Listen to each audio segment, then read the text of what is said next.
Et bonjour à tous et bienvenue sur la chaîne de Parks Ride. Aujourd'hui, toute nouvelle vidéo, et aujourd'hui ce sera mon top 10 des rollercoasters que j'ai ridé de l'année 2021 qui vient de passer. Vous allez voir qu'il y a beaucoup de changements par rapport à mon premier top 10 que je vous invite à aller voir, même s'il sera plus d'actualité.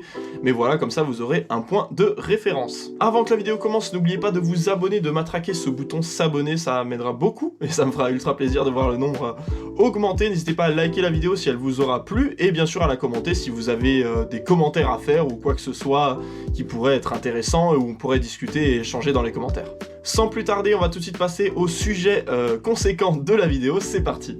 En numéro 10, nous retrouvons Millennium Force à Cedar Point en Ohio aux États-Unis. Alors Millennium Force, j'ai beaucoup hésité à le mettre dans ce top et j'ai vu que dans le classement mondial des coasters, il était quand même assez haut, donc je me suis dit que peut-être que c'est moi qui avais un avis un peu trop dur avec lui, mais je vais quand même vous en faire part. Donc c'est un coaster effectivement de 2 km de long, 94 mètres de haut et 250 km/h. À savoir pour le fun fact que ce coaster a été le premier à circuit fermé de plus de 90 mètres. Donc le premier vrai giga coaster en tant que tel. Et donc ce coaster, à part la first drop de 90 mètres qui vous en met vraiment plein la vue en termes de vitesse et de jet positif dans le creux, le reste du coaster, c'est vraiment en demi-teinte. Personnellement, j'ai pas apprécié, les camelbacks ne procurent quasi aucun airtime, à part le petit dernier à la fin du layout, et les overbuck and turn sont vraiment passables. C'est à part le premier qui est vraiment, allez, niveau G, ça passe, mais les deux autres, ça ne sert à rien. Enfin, c'est juste, le train va vite, c'est tout. C'est vraiment tout. En plus de ça, il a aucune théma. La file d'attente, c'est un parc à bœuf, c'est juste infâme.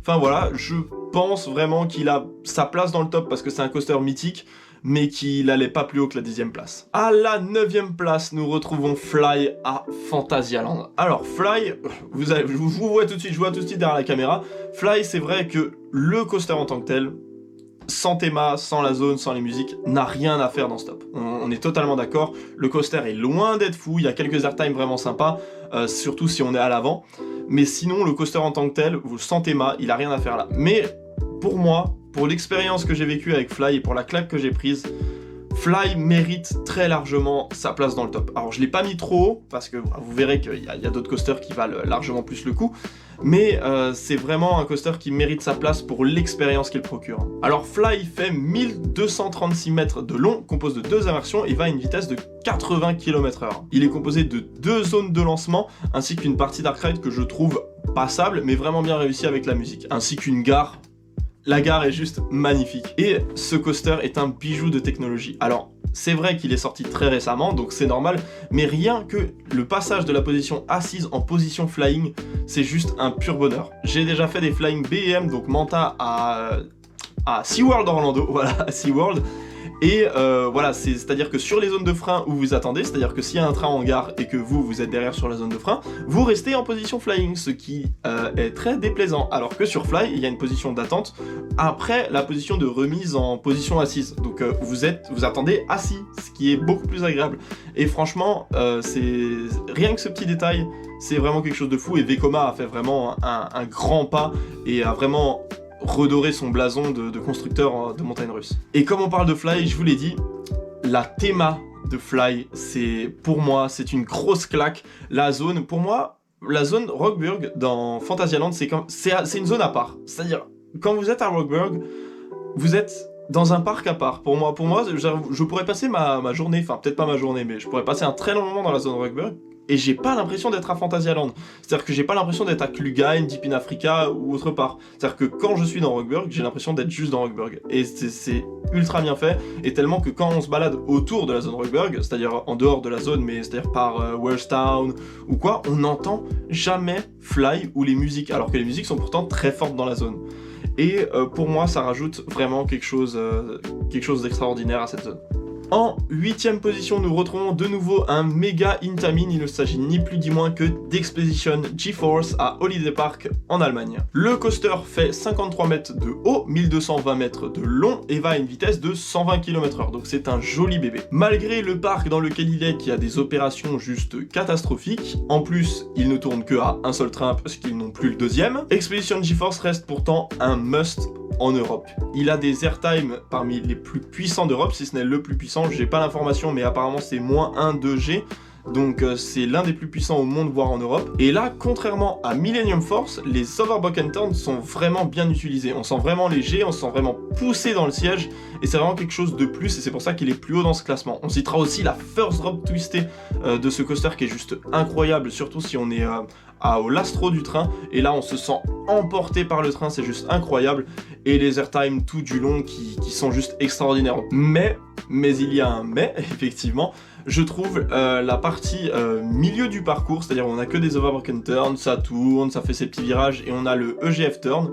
Je trouve cette partie vraiment en demi-teinte. Je l'aime pas trop, et en plus le EGF Turn, il y a beaucoup de gens qui m'en disent que du bien de ce mouvement, mais personnellement, j'ai pas trouvé ça si extraordinaire que ça comme changement de direction. En 7ème position, nous retrouvons Montu à Busch Garden Tampa, en Floride, aux États-Unis. Ce coaster est un inverted de chez BM, il fait 46 mètres de haut, 1214 mètres de long, 96 km/h et est composé de 7 inversions. Les inverted BM sont pour moi les coasters dont je raffole le plus, surtout au first row. Je trouve les sensations qu'on a à l'intérieur juste exceptionnelles, et en plus sur ce coaster on trouve une figure qu'on a très rarement sur les coasters, qu'en France on a Goodurix qui l'a. Ça s'appelle un Batwing, et c'est une figure très rare dans le monde des coasters, et donc j'ai plutôt apprécié l'avoir ridé sur ce Montu, qui est franchement un bijou d'intensité. Ça va, ça vient, il y a des inversions de tous les côtés, le train il vous emmène, et surtout à chaud. Alors en plus en Floride il fait quand même assez chaud, quand vous le faites à chaud en fin de journée, c'est vraiment une très grosse expérience. Après la théma sur la gare et tout, franchement c'est franchement pas mal. Après le reste du layout c'est sur un terrain vert, quelques petits tunnels, et puis voilà. Mais je juge là les coasters en fonction des coasters, juste sur la partie coaster. S'il y a de la théma en plus, bah forcément c'est quelque chose en plus.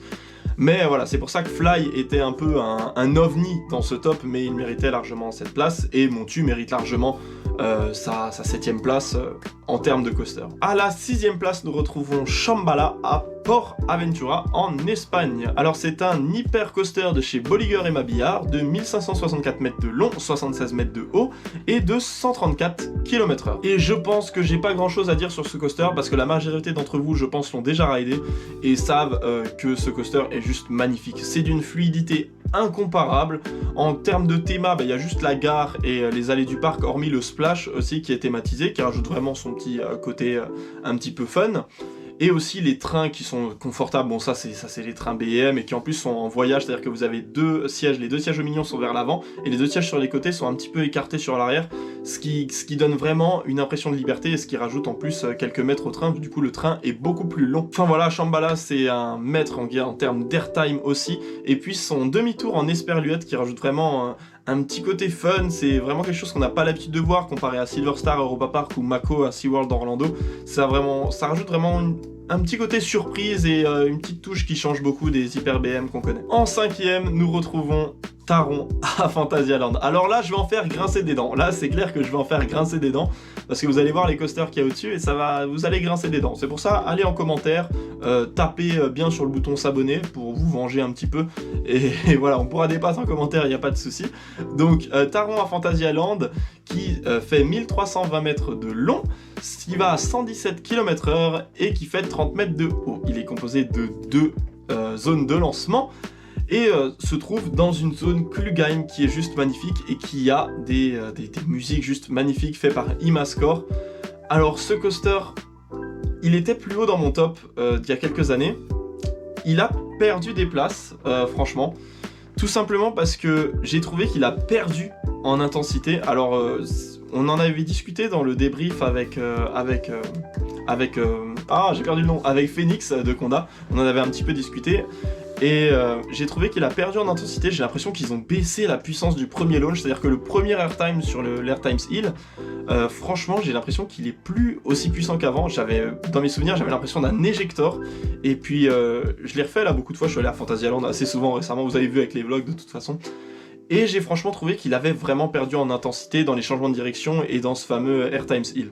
Mais voilà, ça reste quand même un must en Europe, avec sa zone, ses changements de direction, ses launchs. Ça reste franchement un très bon coaster qui reste quand même assez haut dans ce classement, alors que pourtant il y a des coasters des États-Unis. En 4e place, Maverick à Cedar Point, Ohio, États-Unis. Ce coaster manufacturé de chez Intamin fait 1366 mètres de long, 32 mètres de haut et va à une vitesse de 113 km/h et se compose bien sûr de 2 zones de lancement et de 2 inversions. Ces 2 inversions sont semblables à celles qu'on peut trouver sur Blue Fire à Europa Park, tandis que ces zones de lancement, il y en a une qui a une particularité, c'est qu'elle se trouve inclinée, donc c'est comme un lift, sauf que cette fois-ci c'est un lancement, à l'instar de Lightning Rod, et ce coaster dispose des changements de direction les plus incroyables que j'ai pu rider. Si vous avez ridé Taron et que vous trouvez déjà les changements de direction incroyables, Maverick vous fout juste une claque et montre qu'il est maître dans le domaine. À l'instar de Taron, Maverick dispose de trains, je sais pas comment on peut qualifier ça, mais je pense que quelqu'un de sadomasochisme a conçu ces trains. Vous avez des harnais guillotine, je vous mets des photos juste là, avec des changements de direction puissants, c'est juste infâme, c'est une horreur. Alors ça reste assez confortable, malgré que avec les harnais, avec les changements de direction, vous prenez des coups de guillotine dans la nuque si vous y attendez pas. Et en plus, votre petite barre sur les cuisses au moment des airtime vous arrache littéralement les cuisses. Franchement, ces harnais, c'est une horreur. Après, le coaster en tant que tel reste magnifique, malgré qu'on sente vraiment l'absence de la Heartline Roll qui a été retirée avant l'ouverture au public. Ils ont fait un petit test-turn, mais c'est tellement fluide qu'on a vraiment l'impression qu'il manque quelque chose à cet endroit-là. Après, franchement, c'est clair qu'au vu de la vitesse qu'on a à cet endroit du parcours, mettre une Heartline Roll, c'était vraiment une idée à la con. C'était juste impossible que ce soit faisable et que ce soit supportable pour le corps humain. Enfin bref, Maverick c'est un super coaster. Le deuxième lancement sur une partie plane est vraiment super, le lancement incliné aussi.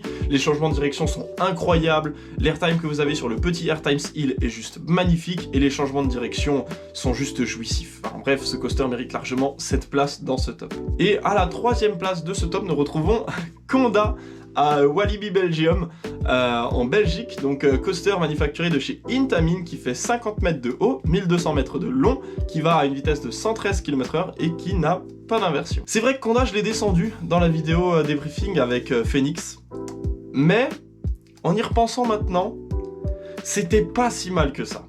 Alors je m'exprime, je m'attendais vraiment à quelque chose de fou pour Conda, vraiment je m'attendais à ce qu'ils prennent le top 2, au moins le top 2, mais sachant qu'il ne l'a pas du coup, vous verrez qui sera à la 2e place. Je m'attendais qu'ils prennent vraiment un top 2 et qu'ils me mettent vraiment une claque, la claque que je n'ai pas eue, mais ça reste vraiment un super coaster. Alors à savoir que je l'ai fait du coup en mai dernier, début mai, je crois que c'était 14 mai, quelque chose comme ça, avant les inondations, et que c'était un monstre de fluidité. Et apparemment, la team de Coasters World m'a dit que maintenant, depuis les inondations, ils vivraient un petit peu plus, mais que ça restait passable. Enfin voilà, vous avez déjà tout l'avis détaillé dans le débriefing que je vous invite à aller voir.